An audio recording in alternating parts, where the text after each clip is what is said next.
that's where a lot of my clients would struggle, is they would say, I now realise I've got these boundaries and I'm kind of 3 years into my relationship and I've not done anything about them because it's too hard to talk about them. Now what do I do?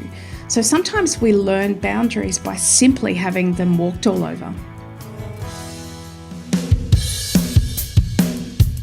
Welcome to Separate Bathrooms. My name is Daddo. This is my wife. Daddo. Thank you. I thought you forgot who you were then. I didn't. I don't. How you doing? I never have. I'm having a day. What's going on? I'm not telling. Come on. Let us in. Let's clear the space. Come on. No, I'm just struggling with some health issues at the moment. So What, broken thumb, sore foot and not sleeping? yeah, just a couple of things. 3 things. It's all right. Are you okay? Just it makes me a little bit more vulnerable, softer, tireder, and ready to cry some more. So I think our guest might be the perfect person to talk to. I couldn't have said it better. I could not. It's like an awesome segue, honey. All right. Today we're talking with a special human, a pilot turned clinical psychologist. She's an author, a speaker, a student of life. On Dr. Rebecca Ray's homepage, she begins with stories. We tell stories to ourselves every day. But what if I told you the stories you've been holding on to are holding you back? So beautiful. Her mission is to use a science-backed heart and hard truth approach to helping big picture thinking people like you, like us, live a life that's fulfilling, unapologetic and free. We have been wanting to have her on our podcast for a long time because, as Cam said, she's the most beautiful human inside and out. We just adore her. Her new book is called Setting Boundaries, and it's just amazing. So let's dig a little deeper about this book and all that Rebecca Ray can offer. Welcome to the bathroom, Rebecca Ray. Hi, Daddos. Thank you for having me in your bathroom. You've written several books. Breakthrough, The Art of Kindness, The Universe Listens to Brave, and Be Happy. 35 powerful methods for personal growth and well-being. Now, it's been said in your new book, I love this quote, setting boundaries is arguably one of the most useful and important self-help books on the market.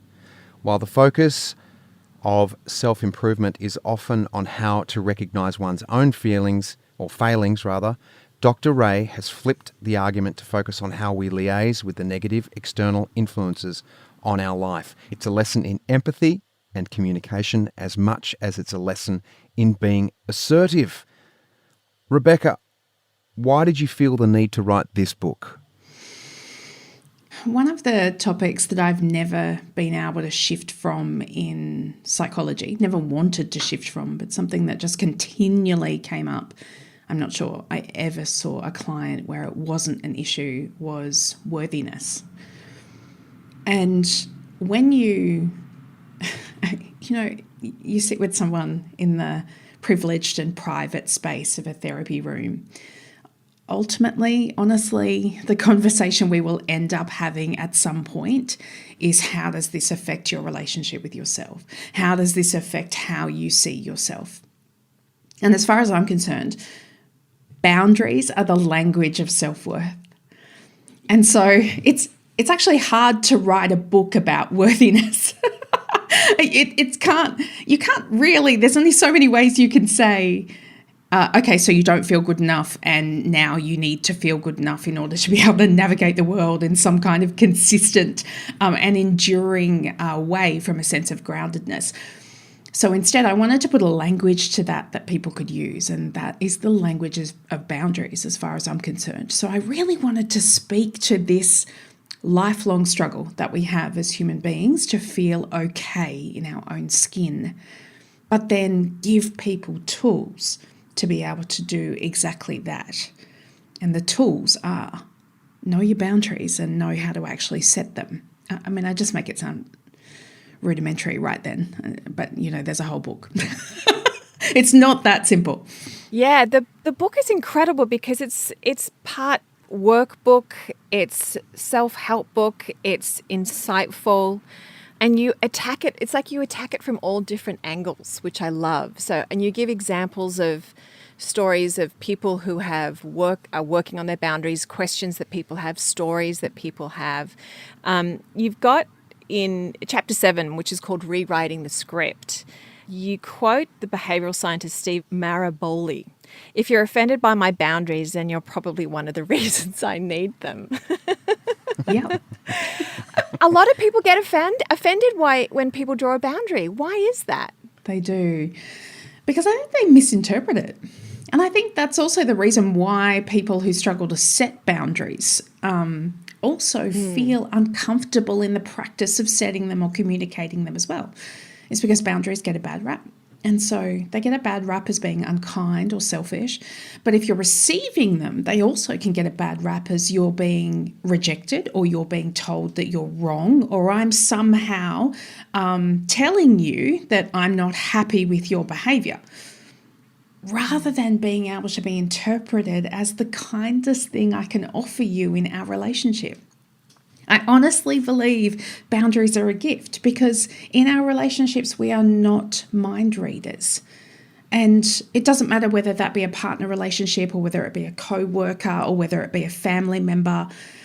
Boundaries are like a dynamic user manual that you can offer somebody else on how to love and respect you. You're doing the hard work for them by saying, this is what I need. These are what my needs are, and this is what you can do to make sure that my needs are considered in this situation. And so I think when we're coming at boundaries from that perspective, all of a sudden it takes some of the sting out of boundaries that has been culturally or socially placed on boundaries as being, they're not quite nice, or it's not kind of kosher to set boundaries, or you're being somehow difficult if you set a boundary. But if you look at it in the frame of, I'm actually giving you my instruction manual, then essentially what you're doing is you're taking away the guesswork. Yeah, he's basically saying, here's my roadmap. Here's how I work Exactly. best. Yeah. And it's dynamic in that if we're going to love each other and we're going to grow together, then I want you to have access to how my instruction manual grows with me, because it will. We don't just stay as the same person that we were, when the relationship started. And so I think it's really important to see it in that context as well. It's not a set and forget thing. It's that you don't just get, Rebecca Ray version 1.0. You if you're Nissa, there's like many versions. You need to learn all the different chapters, which is probably bloody annoying from her perspective, but it works. I would imagine, I'm sure there are some boundaries that are fundamentally the same for a lot of people, though, depending on perhaps if there's been past trauma, whether it be sexual, physical, mental, I would imagine in drawing boundaries around that, there would be a lot more sensitivity and a lot more boundaries perhaps for that person to find wellness within themselves. Would that be correct? Yeah, I think sometimes it's helpful to look at boundaries as being both an external thing, so something that we set between ourselves and another party, but we also have internal boundaries that exist between ourselves and us. So I might have boundaries for my screen time, or boundaries for how often I want to exercise, those types of things. That's between me and me. It's got nothing to do with anyone else. But then I also might have boundaries around how much social contact I can have without ending up in a heap on the floor because I'm an introvert. And so and boundaries around how I'll accept you can speak to me, those types of things. The consistent boundaries across people are often things like physical contact. So who you are to me and how you're allowed to touch me as a result. And those things are often culturally conditioned. So I remember once being on the tube in London, and I've only ever been to London once, and on the tube, people are very, very close. And I didn't realise that in Australia we have a very significant level of personal space that we expect in social situations. And perhaps it's because we're a huge country and there's not very many of us. Yeah. And people were just right. crammed against each other on the tube in London. I was incredibly uncomfortable, and yet that's just what they do. And it might be the same in China and places like that where there are a lot of people in small spaces. So a lot of boundaries like that and dress sense and things like that can be culturally conditioned. But boundaries that differ might be based on your past experiences, might be based on how you come at the world and your personality, that kind of thing. I've also found, Beck, that when you talk about city as opposed to country in geography, so people from the country are less likely to be huggers. They're more likely to g'day mate and stick the hand out and do it. I'll keep you at arm's distance. Yes. Whereas someone from New York, who, like you're talking about in the tube in London, someone from New York is much more used to being in closer proximity to someone. It's interesting that I think the same applies for their communication. That's exactly. Yeah. Country people are more reserved. They have more boundaries around how and what they'll express, whereas city people are more, I think, this is probably a generalisation, but I think they're more comfortable with speaking up for their needs and voicing those needs. So it's good to be mindful where someone is from, or be, when you first meet them, to be to take that into account, not be so judgy about if they're standoffish or something, is because there's a whole story behind them as to why, there's a whole lot of reasons as to why they might be that way. I love that. Can I ask you a question about boundaries? Yes. Where do we learn them? I mean, we don't come into or do we come into the world with preconceived notions as little kids? Where do we learn boundaries from, our first boundaries? We come into a culture. So we're born into a culture, and that culture imprints upon us. So there are microcultures, the microcultures or microsystems in the family that we're born into. And then there are microcultures that expand very slightly from that to the community or the extended family and then the community. And then there is the broader culture that we are born and raised within. So those boundaries are exactly what we've just been talking about, how close you can get to someone in a line. I mean, obviously this is pre-COVID, but those kind of discussions around can you use hand gestures when you're abusing someone out the window? Perhaps that's more acceptable in Italy than it would be here. Those types of things, how expressive you are in your family, how physical touch is used to communicate, those things are generally implicitly learned through modelling. So our grown-ups teach us those by showing us what to do. Yeah. We learn other boundaries for safety. So we're actually taught other boundaries quite formally. For instance, my son Bennett, he goes to kindy. He's turning 4 in March, and we're already having conversations about consent. So there's a very obvious conversation, a very obvious teaching that your body is your body. That person's body is their body. We don't go and touch other people's bodies. I have a game with him where I say consent to tickle, and he's allowed to say no, or he's allowed to say yes. This morning he said to me, no consent to tickle, consent to cuddle. And I said, okay, consent to cuddle. And so we're already starting using that language. This is a very practical discussion that we're having for obvious reasons, because I want to raise a good man who has this language available. So some boundaries were actually very practically taught. It's very formally taught, especially things like stranger danger. So we grow up with those boundaries. We grow up learning, maybe it was different for your kidlets in the US, but we grow up learning to look right and then look left, then look right when you're crossing the road. Those types of things for safety boundaries. Don't go anywhere without telling me where you're going, that type of thing. But then there's other boundaries that we learn as we grow up that are specific to us. And sometimes they can take a long time to learn. And those boundaries can be personality driven, and they can be life non-negotiables. So, for instance, Cam, you mentioned that I was a pilot in a previous life. I was, and I don't know why, other than my grandfather used to fly and he was amazing, and I was an angsty teen who felt like I had a lot to prove to be okay. And so I thought, well, clearly the way to get on top of anxiety is to fly a small piece of tin through the sky, isn't it? Like, well, makes sense. I might go and do it. So I did. And what that did was actually made me a lot more anxious. But it taught me through violating these nice life non-negotiables that I have life non-negotiables of things like routine. So I'm actually a super boring person.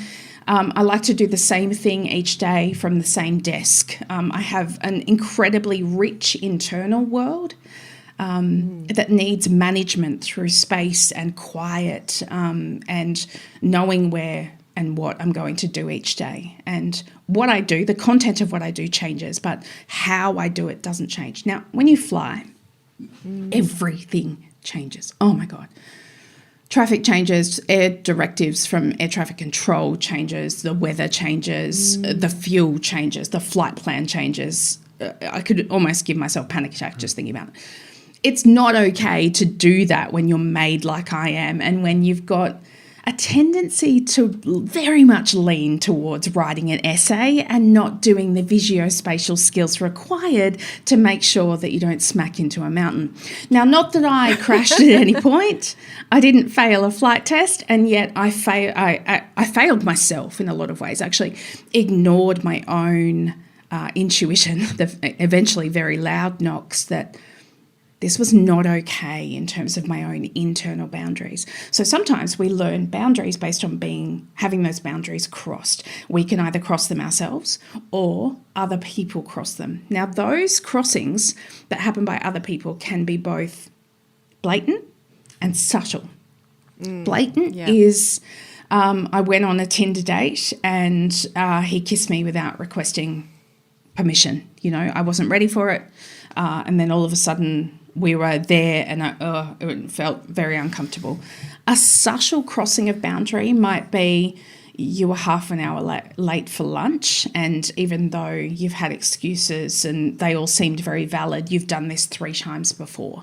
So it's not necessarily harming someone, but it's taking advantage of someone else's resources.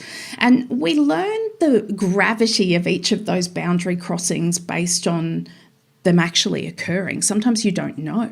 You might think, oh yeah, that would annoy me, but you don't actually know until it happens to you. And I think that's where a lot of my clients would struggle, is they would say, I now realize I've got these boundaries and I'm kind of 3 years into my relationship and I've not done anything about them because it's too hard to talk about them. Now what do I do? So sometimes we learn boundaries by simply having them walked all over.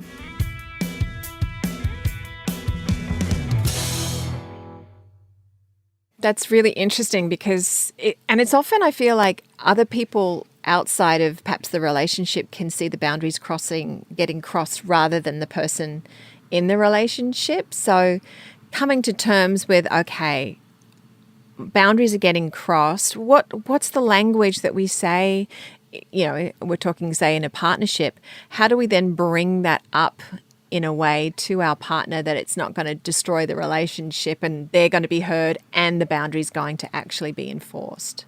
Yeah. Can we talk about this in the context of psychological safety? Because I think it would make a lot more sense. What does that mean? Exactly right, Cam. Yeah. You just frowned at the very right moment because I was thinking, hold on a second, I need to define this for you. Psychological safety was essentially coined as a term to describe corporate culture. So it was initially used in the workplace, where it was defined as being where an employee feels comfortable to be able to express ideas, to be able to admit concerns, and to be able to admit mistakes without fear of punishment or without fear of being overlooked for promotion or some other form of being dismissed. In other words, they felt safe. They were able to speak up for themselves and to know that their career wouldn't be threatened for doing so. Now, such a useful concept if we extrapolate it into our relationships, whether they be partner relationships or whether they be family, whoever it is, but just someone you have an ongoing relationship with. If you think about psychological safety in your relationship, essentially that does is it says, I'm safe to show up as my full self. Here in this relationship, I can show you who I am, and I'm not going to be dismissed, ignored, invalidated, hurt, walked away from, rejected, abandoned because I made a mistake, because I admitted a weakness, because I'm not my best self today. Now, when we set boundaries, to do so is an incredibly vulnerable process if we're talking about intimate relationships. Intimate relationships is where we are at our most vulnerable because you can't hide. There is no hiding. Yeah. And unfortunately, if you are hiding, then it's going to be a lot of psychological effort on your behalf to stay in that relationship and stay as that kind of pandered version of you. So what psychological safety does is it says we have collaborated to create this space together where I want to hear about your needs and I know you want to hear about mine, and we're going to use this language to be able to express those needs. Now, the reason I want to set that as our grounding is because if you're in a relationship where psychological safety doesn't exist and your boundaries are being crossed, then it really is an unsafe situation to be able to express them. It is a difficult situation. There are absolutely no guarantees of that going well.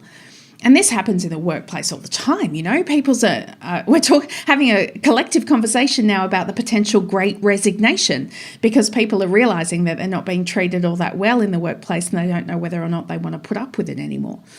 Yeah. Now, if you can't actually express your needs in a psychologically safe environment, then sometimes it feels better to shut down.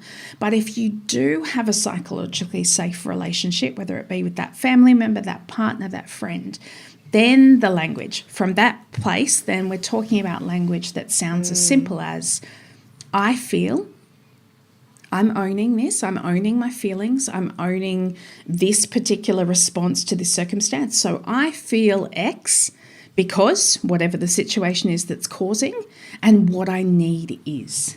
That's it. It's as simple as that. We can make it a lot more complex, but for listeners right now, I just want you to literally have a 3-step process. I feel because what I need is. Yeah, it sounds so simple, doesn't it? I love that. It does. But as you said, to have that safety is so important. Well, you know, because I've got a couple of mates that our dialogue for 30 years, 40 years we've been mates would go something. If I turned around and I said, I feel like every time I open up my mouth, you turn around and go, you're such a dickhead. And I don't like it. They'd go, I hear you. You're such a dickhead.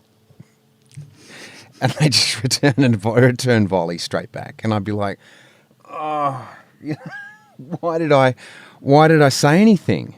You know, but I love them and they're my friend and I've known them since I was 10 years old or thereabouts, and I get no respect. You know what I mean? That's my Rodney Dangerfield.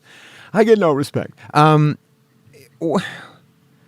guess that's your choice. You have to make that choice then, don't you? And say, I actually don't want to do this anymore. And it's a hard choice to make. When you're in a situation where you're going to express boundaries to another person, especially if you have a history with them. So there's in any relationship, whether it be a mate or whether it be a partner that you've been with for 20 years or longer, you're carrying a history together.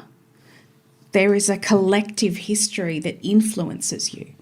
And so sometimes you can think, well, surely I can speak up here. Surely I will be heard. Surely I will be able to be listened to and behaviour change will take place. But there is no guarantees. And sometimes what happens in relationships, which is essentially, I don't think it's talked about very much, but I think it's really important to talk about, is that we all exist in a social system. And the social system, I want you to think of it like we're all each in our little yachts on the ocean as a fleet, and we're all sailing together, but we're each sailing our own path. And sometimes the friends of yours that have their own little yachts, the partners, the colleagues, they kind of stay on the same sailing route. Some people stick together and some people don't. So some people actually won't be able to weather that particular storm that you face together, and so they'll end up going and sailing in a different direction. And sometimes what happens is we think that just because a relationship has history attached to it, has years attached to it, that we must keep it, and that we have some kind of ongoing obligation to keep it in our lives. And yet that's not the truth. Sometimes as we evolve, we learn things about people that no longer fit for who we are, no longer fit for how we've evolved. So if you're going to be in a successful partnership, you need to evolve together in the same direction. So the very bedrock of your relationship needs to be similar values. But there are many people in our lives who we will grow with, and we were once thrown together because we had a common interest, or because we went to school, or because we worked in the same place together. But then all of a sudden something happens and you learn that you don't have similar values. So I do think that the values discussion is one of the most important things here when we're talking about relationships, because sometimes there is a necessary divorce that needs to happen. I don't necessarily mean a marriage divorce. I just mean a relationship separation. But someone that you no longer want in your life because your boundaries are not respected. That's great advice. It is. It's super advice. You need courage, I think. Also because I get used to things, and it's like, yeah, but that's the way it's always been, and, I'll deal with it. A bit of a traditionalist. I'm a recovering people pleaser, as I say constantly. Is people pleasing the king and queen of boundaryless crossing? Like, are the people pleasers the ones that allow the boundary crossings the most? She says with She says with trepidation. If that's okay with you, Rebecca, if I ask that question. Oh my God, you're so cute. I was just thinking then about Cam saying I'm a traditionalist, and what came into my head is, are you a traditionalist or are you being too nice? Actually, what I meant to say was a loyalist. A loyalist. I love that. That's nice not word. so much a loyalist. I'm more loyal to the like that 30-year friendship, or that 30-year working relationship that I have with an agent, say. I've stuck with some people for way too long out of loyalty. And it was actually my father said that to me one day. He goes, "You're too loyal. Kick him to the curb. Get someone who's going to be better for you." And I was like, "Oh, I can't do that. We've shared all this experience together, and I can't just up and leave him." Can I say this to you? And you don't need to respond to this. You can just sit with this and reflect on it if you want to. But being a loyalist to someone is wonderful. It's an amazing quality to have. But it's potentially very harmful if it means abandoning yourself. So I would like to know, where's the line? At what point are you a loyalist? And then at what point do you cross it and actually abandon yourself for that loyalty?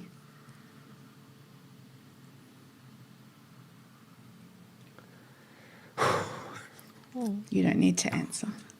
Ali, I'm not ignoring you, little people pleaser. If you're thinking, oh my God, she didn't want to answer the people pleasing question. No, I would never think you would ignore me. No, it's just that's a...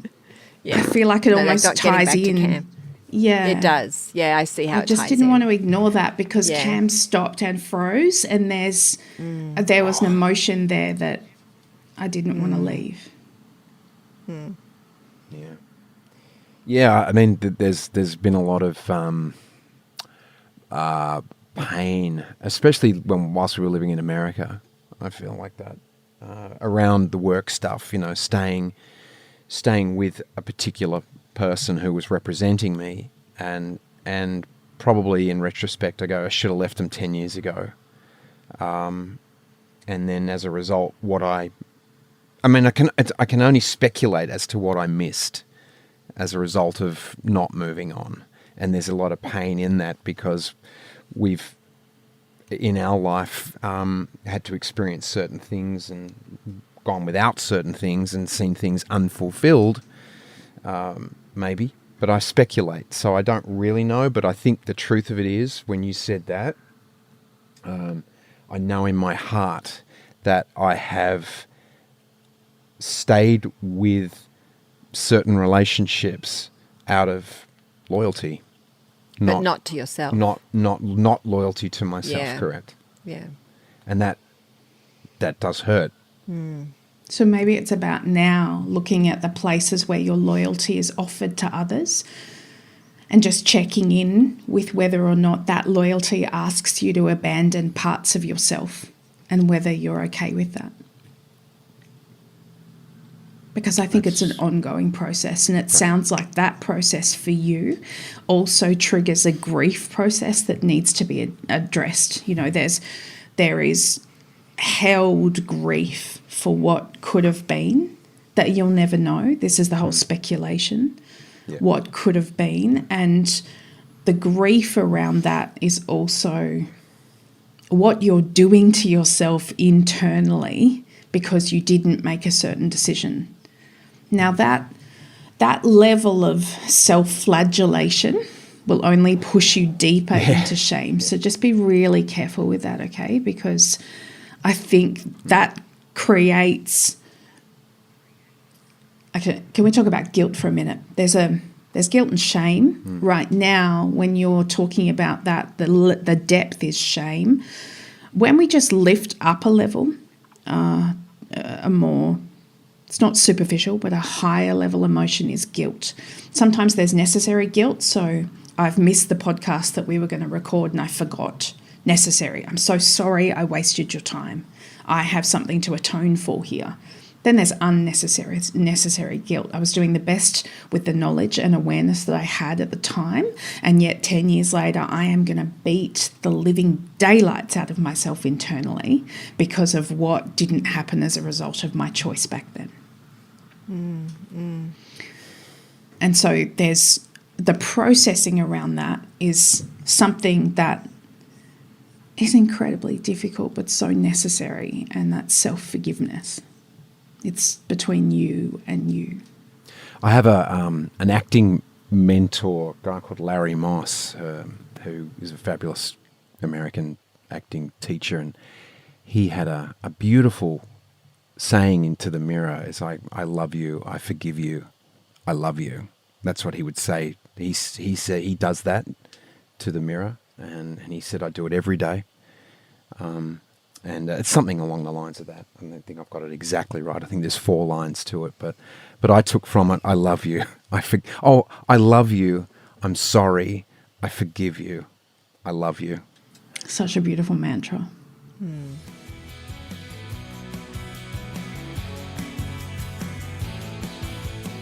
Wow. Well, look, there's so much information there.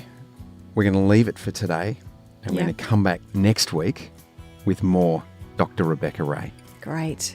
We have a listener question that we're going to address as well with Dr. Rebecca, so we're excited to get into that. So join us next Separate Bathrooms. Take care.